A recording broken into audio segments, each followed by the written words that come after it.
रात के गहरे अंधेरे में जब सारी दुनिया सो रही थी, नदा दिल की धड़कनों को सुनते हुए अपने कजन बिलाल के कमरे के दरवाजे पर खड़ी थी। उसकी सांसों में एक नई सी गर्मी थी, आंखों में शर्म और ख्वाहिश का मलगूब एहसास।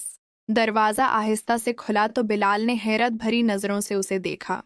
नदा ने शर्माई हुई मुस्कुराहट के साथ नर्म आवाज में कहा, आज मैं तुम्हें वो प्यार सिखाने आई हूं जो रातों को ख्वाबों में भी नहीं आता। इस लम्हे दोनों के दरमियान बरसों की छिपी हुई मोहब्बत अचानक भड़क उठी। गर्म सांसों, कांपते हाथों और एक दूसरे में गुम होने की शदीद ख्वाहिश ने उन्हें एक दूसरे से इस तरह जोड़ दिया कि वक्त भी रख सा गया। वो रात महज एक मुलाकात नहीं थी, बल्कि दो जिस्मों और दो रूहों का एक हुसैन इम्तिजाज थी, जो दर्द, लस्त और गहरी रोमानियत से भरी हुई थी। लेकिन क्या ये छिपा हुआ रोमांटिक राज उनकी मोहब्बत को मजीद गहरा करेगा, या सुबह की पहली किरण के साथ ही सब कुछ बर्बाद हो जाएगा? एक ऐसी मनफरद और जज्बाती कहानी जो तुम्हें हर लम्हे रोमांस की गहराई में खींचे लिए जाएगी। रात को मैंने बिलाल से कहा था कि मैं तुम्हारे कमरे में आऊंगी और तुम्हें पढ़ाऊंगी। बिलाल समझ चुका था कि मैं कमरे में क्यों आना चाहती हूँ। मैं अपने कमरे में चली गई और रात होने का इंतजार करने लगी। मैं अपने रूम में नावल लेकर बैठी थी कि आज मुझे एक नई चीज समझ आ गई थी। मैं नावल पढ़ रही थी कि सबा कमरे में आई और कहने लगी, आप अभी भी बहुत गुस्सा कर रही हैं, बाहर जाकर रूम में बैठ जाती हैं। मेरा तो आज काम हो गया है। उसने हाथ भी नहीं बताया। मैंने तेजी से कहा, जाकर अम्मी को बता दो कि मैं अभी आती हूँ। जब सबा चली गई तो मैंने नावल नीचे रखा और बाहर आ गई। अब गुस्सा करने लगी थी कि क्या हो गया है। मैंने कुछ नहीं कहा, इनका काम है। हाथ बताते बताते रात हो गई। रात का खाना खाकर हम सब अपने अपने कमरों में चले गए।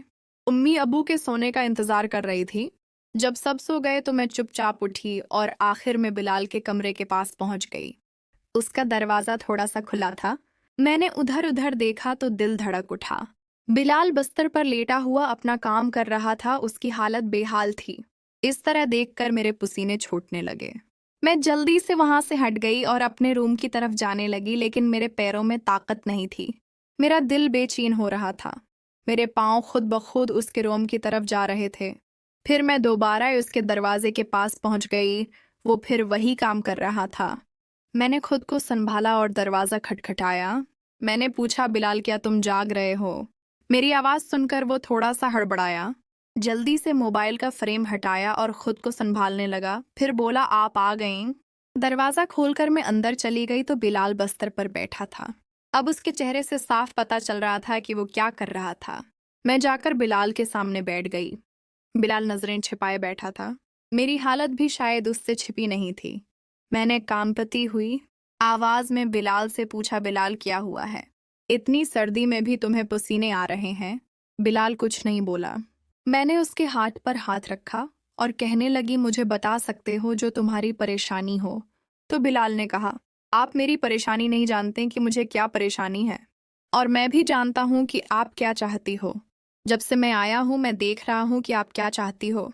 मैंने कहा, चाहती तो मैं भी वही हूँ, लेकिन डर लगता है। तो बिलाल कहने लगा, डर कैसा? अबू अम्मी तो अपने रूम में सो रहे हैं।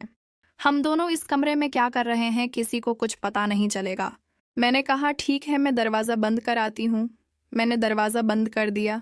रदाई ओढ़कर लेट गई और वो मेरे पास आकर लेट गया। फिर मेरे कज़न बिलाल ने मेरे कपड़े उतारने शुरू कर दिए। मैंने मना किया तो वो कहने लगा, नहीं तो काम नहीं होगा।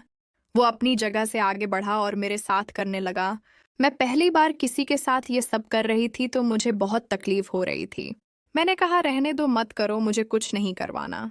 बिलाल बोला, पहले थोड़ा तकलीफ होगी, फिर मज़ा आने लगेगा। बिलाल ने अपना काम पूरा किया। मैं उठी तो देखा कि बस्तर की चादर खराब हो चुकी थी। मैंने बिलाल से कहा, बिलाल ये चादर क्या करें अब?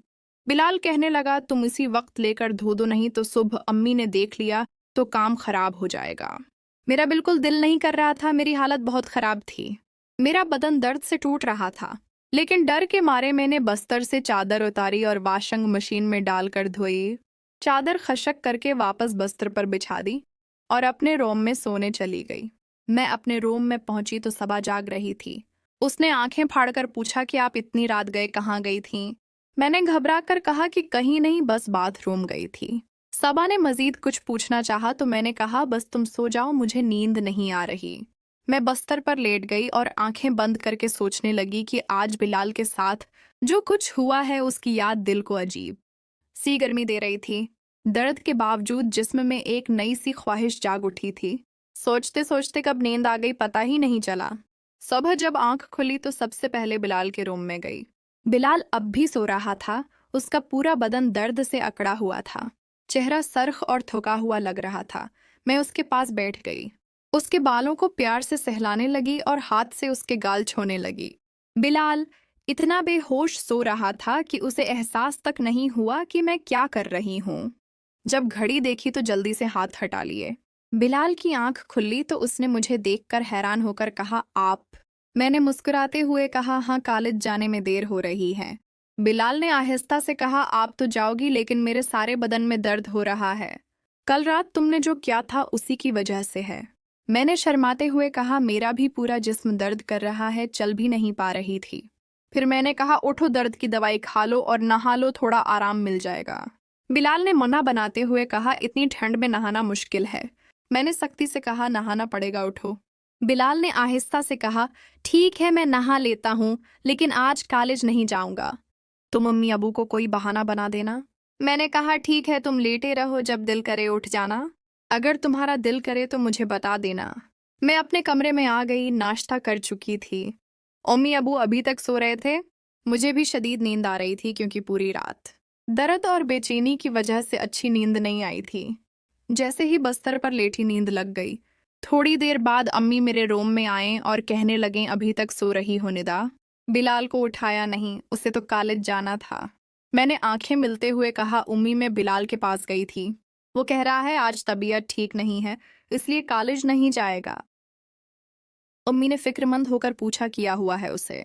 मैंने जल्दी से कहा, बस सर्दी लग गई है, थोड़ा बुखार है, आराम कर लेगा तो ठीक हो जाएगा।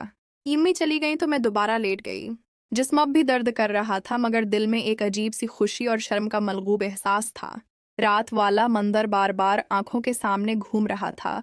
बिलाल की गर्म सांसों, उसके मजबूत हाथों और इन लम्हात की याद जो हमें एक दूसरे से जोड़ गए थे। मैं सोच रही थी कि अब आगे क्या होगा। क्या हम दोबारा एक दूसरे के करीब आएंगे? क्या ये राज हमारा ही रहेगा या फिर कभी खुलकर घर बर्बाद कर देगा? दिल में डर भी था मगर एक नई बेचैन ख्वाहिश भी जाग उठी थी जो मुझे बार बार बिलाल की तरफ खींच रही थी।